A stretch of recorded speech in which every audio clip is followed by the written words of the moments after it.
Now next... Next is The King's Speech, which won the Audience Award at the Toronto Film Festival, the same award that Slumdog Millionaire won. And it's come to the point now where films win the Audience Award at Toronto, they are instantly considered real Oscar contenders. The King's Speech was directed by Tom Hooper, who previously did The Damned United, which was very good. Mark and I both like that, which is amazing because Mark hates soccer. And as well as the John Adams miniseries. And he's another guy who comes out of British television, a very accomplished director. But this is easily the most Oscar caliber thing he has ever done. It stars Colin Firth, who was one of the top contenders for the Best Actor award last year, as King George VI, otherwise known as Bertie, the man who would become King George VI. The thing is, he has a horrible, horrible stuttering problem.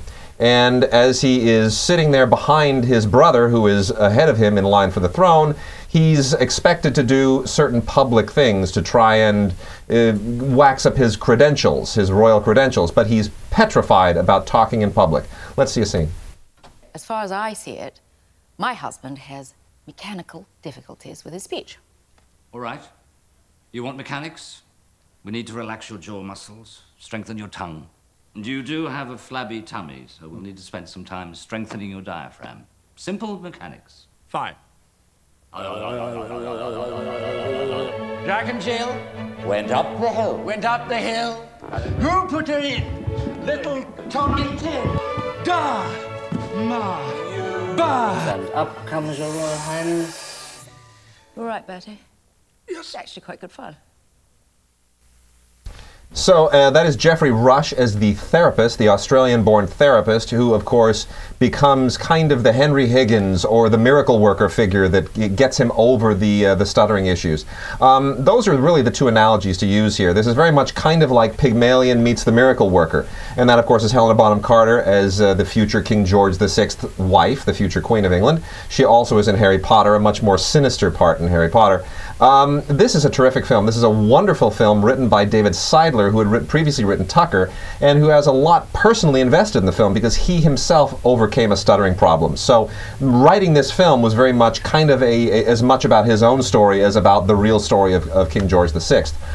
This is a great film. It's a crowd pleaser. It's a top-notch film. It's well made, well written, beautifully executed in every way. And I have to say, now that the Social Network has kind of peaked, this really is starting to look like the front runner for Best Picture, and it was considered like that at the end of Toronto, and I think it's going to hold all the way through the Oscars. I agree. I like this film a lot too. And the one film you can compare it to also is The Queen, and it's a little easy to make that comparison because it's the same. You know, that you're talking about royal family, whatnot. Yeah. But what The Queen had that this also has is it has that. It's serious, but yet it's a little, as you say, light and crowd pleasery without giving up any of that serious intent, that thematic intent. And that's why I think people will really, really dig it. And Geoffrey Rush is hands down, I'm telling you this now, this is the scoop. Mark's vote, LA Film Critics Association vote, my #1 vote supporting actor, Geoffrey Rush, done. Same here. Lock it in. Same here. I mean, he's fantastic. And Colin Firth is great too. Supporting actress, do you have one yet? Well, people are talking up Helena Bonham Carter. No. No. No. Who? No. Animal Kingdom, grandmother. That's true. That's a whole nother show. She is just, oh, I have nightmares. Okay, you know what? That's not a callback to like 10 minutes ago. That's a callback to like 5 weeks ago. Sorry, didn't mean to kind of derail the show. But she is quite good. It was a little moment. We'll be doing an Oscar wrap-up show. Yeah. It was a moment. Now it's gone. Now we're back to the movie. That's true. Now I like this movie a lot, and you know what? Hooper did a great job because you know what? The way he composes the shots, where he isolates people in the corner of the frame to sort of set them apart and make them feel sort of a little bit uncomfortable, is just terrific. It is very differently directed from anything he's done before. It's less naturalistic. It's a little more exaggerated, and I'm glad that it is, because the subject is about a guy who has a stuttering problem, and it's very easy to make light of that, and it's very easy to make that tedious. And you have to find a way to invite the audience into the world of a guy who has this particular affliction, where we don't feel like we're watching a movie of the week, where we understand that there are really serious ramifications to being a royal and not being able to present yourself in a royal way. And Colin Firth, hands down, is going to win Best Actor. I mean, I don't even, this is as a foregone conclusion, just like it was last year with Jeff Bridges. I think there's no question.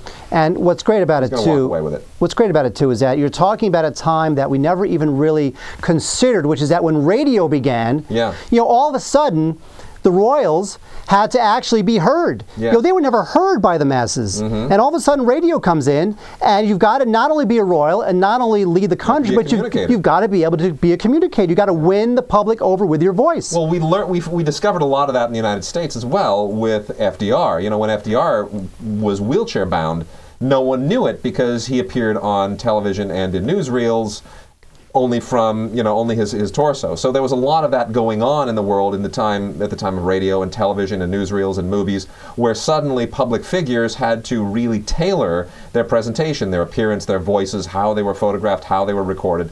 And this gets right to the root of that as well. It's sort of the beginning of the media age, and leaders of countries having to somehow figure out how they are going to modulate their lifestyle to be a part of that. I think it's fascinating. It's a great film. You know, it is a terrific film. Yeah.